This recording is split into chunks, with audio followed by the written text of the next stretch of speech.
Julie আপা, আমি অনেক খুশি হয়েছি আপনি যে আমাদের বাসায় এসেছেন। আপনি তো আসেনই না, পাশাপাশি বাসা, তারপরও যদি না আসেন ব্যাপারটা কেমন দেখায় বলেন না। আমরা তো প্রতিবেশী, তাই না বলেন? একে অপরের পাশে অলওয়েজ থাকবো, সুখে দুঃখে খোঁজ নিব, এটাই তো প্রতিবেশীদের দায়িত্ব কর্তব্য। আপনি কেন আসেন না? কি হয়েছে আপা? সব ঠিক আছে তো? ও, কি আর বলবো টুসি আপা, আসলে আসার মতনই সময় হয় না। আজকে আপনার ভাই কোরবানি উপলক্ষে ডিপ ফ্রিজ কিনে এনেছে, তাই ভাবলাম আপনাকে একটু বলে আসি আর একটু ডেকে নিয়ে আসি। আমার ফ্রিজটা দেখবেন, চলেন। কি বলতেছেন ভাবি? আপনাদের না ডিপ ফ্রিজ একটা ছিল, সেটা কি হলো? নষ্ট হয়ে গেছে নাকি? আহ, টুসি আপা কি যে বলেন, সামনে কোরবানি। কোরবানিতে জানেন তো এত মাংস হয়, রাখার জায়গাই থাকে না। আমার তো দুইটা ফ্রিজ, তারপরও দেখেন আমার ফ্রিজে জায়গা হয় না। এবার আপনার ভাইকে বলেছি যেভাবেই হোক আমাকে একটা ফ্রিজ তুমি এনেই দিবে, না হলে কিন্তু এবার কোরবানি তোমাকে করতেই দিব না। আরে আপা, এটা কি বললেন আপনি? কোরবানি করে সব মাংস কি আপনি ফ্রিজে রাখবেন? মানুষকে দিবেন না কিছু? অফকোর্স দিব, কেন দিব না? আমি কি এতটা নিষ্ঠুর নাকি যে কোরবানি দেওয়ার মানুষকে মাংস দিব না? শোনেন ভাবি, আপনাকে একটা কথা বলি। কোরবানির একটা গুরুত্ব আছে, একটা তাৎপর্য আছে। কোরবানি আমরা দিই মহান আল্লাহর সন্তুষ্টি অর্জনের জন্য। আর কোরবানি দেওয়ার পরে আমরা গরিব দুঃখীদের এবং আমাদের পাড়া প্রতিবেশীদের মধ্যে যতটুকু পারবো আমরা আমাদের সামর্থ্য অনুযায়ী মাংস বিলি করব। তারপরে অবশ্যই তো নিজেদের জন্য কিছু থাকবে। কিন্তু কত বড় গরু আপনি কিনবেন এবার, যে যার জন্য আপনার এত ফ্রিজ লাগবে? তিনটা ফ্রিজ? আরে ভাবি, আপনার কি আন্দাজ আছে তিনটা ফ্রিজে কতগুলা মাংস ধরবে? আরে আপা, বিশাল বড় গরু দিব, এত বড় গরু দিব যেটা এই এলাকার মধ্যে কেউ দেয় না। আমি এবার সর্বপ্রথম দিব। জানেন, আপনার ভাই 10 লাখ টাকা দিয়ে একটা গরু কিনছে এগ্রো ফার্ম থেকে। সেই গরুটা দিয়েই এবার আমরা কোরবানি দিব। কত যে মাংস হবে আমার তো ভেবেই আনন্দ হচ্ছে। শুনেন আপা, কোরবানি না যে যার যার সামর্থ্য অনুযায়ী দেওয়া উচিত। কিন্তু আমার কাছে কেন জানি মনে হচ্ছে আপনি মনে হয় এবারের কোরবানিটা শো অফ করার জন্য দিচ্ছেন। আমি কি ঠিক বললাম আপা? ও টুসি আপা, ও এই জন্যই আপনাকে এত ভালো লাগে। আপনি এত ইন্টেলিজেন্ট কি বলবো। শোনেন আপা, এই এলাকায় আমাদের চেয়ে বেশি দামের গরু কেউই কোরবানি দিচ্ছে না। তাই বলে আপা আপনি কোরবানি নিয়ে শো অফ করবেন? এটা তো ঠিক না। এটা খুবই খারাপ একটা জিনিস। আপনি তো দেখতেছি কোরবানির গুরুত্ব তাৎপর্য কিছুই জানেন না।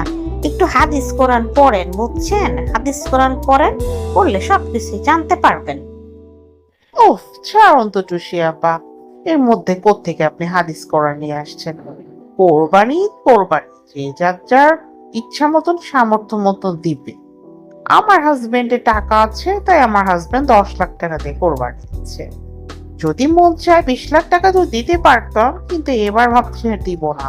পরবর্তী বছর অবশ্যই দেওয়ার চিন্তা ভাবনা করব, 20 লাখ অথবা 30 লাখ টাকা দিয়ে। দরকার হলে আমি দুইটা গরু কোরবানি দিব। আচ্ছা ভাবি, আজকে আসি। আর হ্যাঁ, আমার ফ্রিজটা অবশ্যই কিন্তু দেখতে চেন। আপনার ভাই আমার জন্য ওয়েট করছে। আসলে ফ্রিজ তো চলে এসেছে, এখন ওটা ক্লিন করতে হবে, আবার আমাদের গরু নিয়ে আসবে। অনেক কাজ আছে ভাবি। ঈদের দিন কিন্তু অবশ্যই মনে করে যাবেন, আর তার আগে কিন্তু একবার চেয়ে আমার ফ্রিজটা দেখে আসবেন। আসি ভাবি, ভালো থাকবেন। অগ্রিম ঈদ মোবারক। দাঁড়ান ভাবি দাঁড়ান, ঈদ মোবারক তো আমরা ঈদের দিন করব। আপনাকে একটা কথা বলার ছিল, শোনেন। 10 লাখ টাকা দিয়ে গরু কোরবানি দেন, আর $10 বিলিয়ন দিয়ে কোরবানি দেন।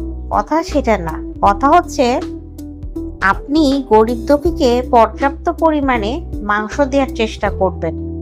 ওই 1-2 টুকরো হাড় হাড্ডি আর চর্বি দিয়ে দায় সারা কখনো কোরবানির মাংস দিবেন না। এটা খুবই লজ্জাজনক এবং অপমানজনক, সেই সাথে হতাশাজনক। যারা কোরবানি দিচ্ছে তাদেরকে কখনোই কোরবানির মাংস দিবেন না। যারা কোরবানি দিচ্ছে না তাদেরকে অবশ্যই মাংস দিবেন। শোনেন আপা, আপনাকে একটা কথা বলি।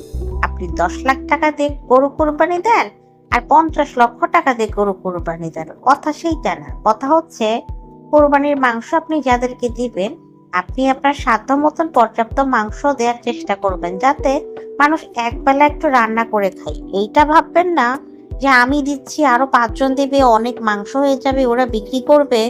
এই জিনিসটা কখনোই মাথাতে নিয়ে আসবেন না। আর চেষ্টা করবেন যারা কোরবানি দেয়নি তাদেরকে মাংস দেওয়ার জন্য, যারা কোরবানি দিয়েছে তাদেরকে মাংস দেওয়া থেকে বিরত থাকবেন। এই তো আমাদের পাশের বিল্ডিং এর সবিতা ভাবি।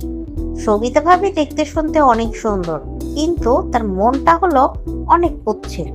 গত কোরবানি দিয়ে দেখলাম দুটো ফ্রিজ তুললো। আমি তো ভাবলাম মনে হয় 3-4টে গরুই কোরবানি দিবে, পরে শুনলাম 3-4টে না, 8টা গরু কোরবানি দিচ্ছে।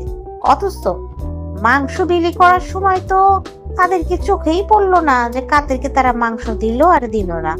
তবে হ্যাঁ, এক ফকির বা মিসকিনকে উনি হয়তো দিয়েছিল হাড় আর চর্বি।